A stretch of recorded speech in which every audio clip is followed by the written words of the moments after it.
The plasma rifle hummed with lethal energy as Commander Zexthul aimed it directly at the human boy's head. Around them, the smoking ruins of New Geneva stretched toward the alien-tainted sky, debris floating in the reduced gravity field the hegemony had imposed on Earth's surface. James stood perfectly still, his worn sneakers planted firmly on the cracked concrete.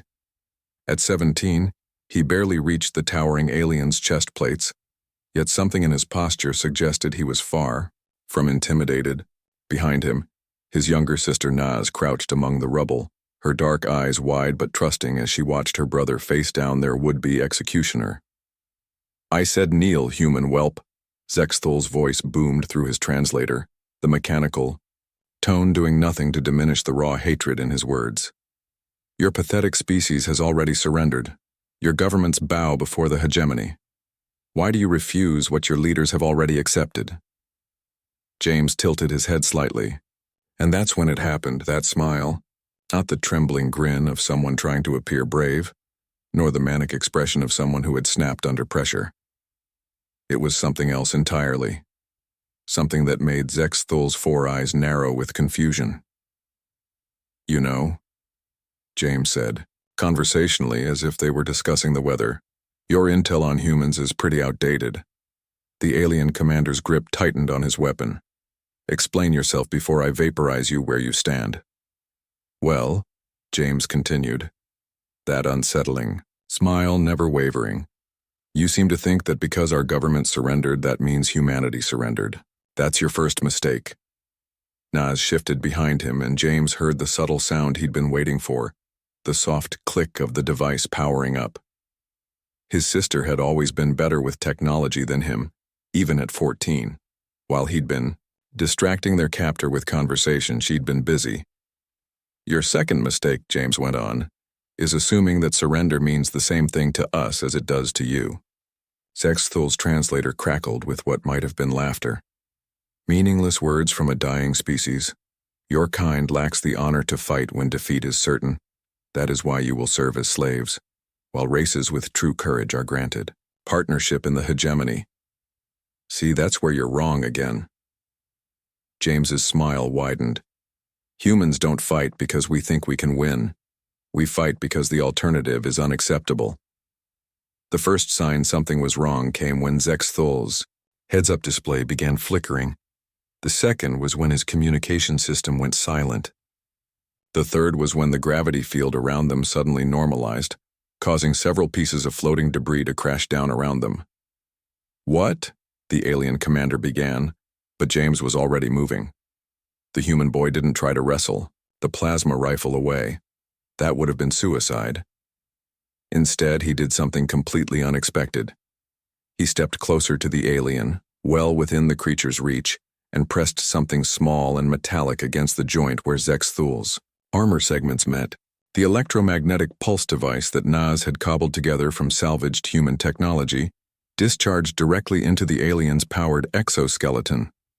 Sparks flew as the sophisticated systems that enhanced Zexthul's already considerable strength suddenly went dead. Without the suit's power assistance, the massive weapon became too heavy for the alien to properly aim. James rolled away as the plasma blast scorched the ground where he'd been standing. "Naz, now," he called. His sister emerged from her hiding spot, no longer the cowering child she'd appeared to be moments before. In her hands was another piece of improvised technology, a signal broadcaster she'd built from their father's old radio equipment, and some components from destroyed hegemony drones. The device activated with a piercing whine that made Zexthul stagger, but the sound wasn't meant for him. It was a frequency specifically calibrated for human ears, carrying a coded message that would propagate through the resistance network still operating in the city's underground. "The hegemony commander is down.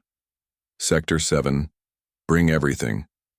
"Impossible," Zexthul snarled, struggling with his malfunctioning armor. "Your resistance was crushed weeks ago." "No," James corrected, helping his sister to her feet as the sound of approaching vehicles began to echo through the ruins. "Our government was crushed weeks ago. There's a difference. The first resistance fighters appeared at the end of the street. humans in mismatched armor carrying weapons scavenged from fallen hegemony forces. Then more came from side streets and building ruins. Within minutes, Zex Thul found himself surrounded by dozens of armed humans, all of whom should have been cowering slaves by now. "Your species makes no sense," the alien commander said, his voice filled with genuine bewilderment. "You have lost. Your world is conquered. Why do you continue to resist?" James exchanged a glance with Naz, and she nodded. Together, they had discussed this moment many times during the long nights hiding in the underground tunnels.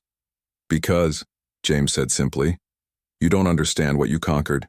You took our governments, our military, our infrastructure, but you never touched what makes us human." He gestured to the resistance fighters surrounding them, to his brilliant sister who had outsmarted alien technology with spare parts, to the network of ordinary people who had refused to accept defeat even when their leaders had. "You conquered Earth," Naz added, her voice steady despite her youth. "But Earth was never what made us dangerous." Zexthul looked around at the determined faces surrounding him, beginning to understand that he had made a fundamental miscalculation about this species.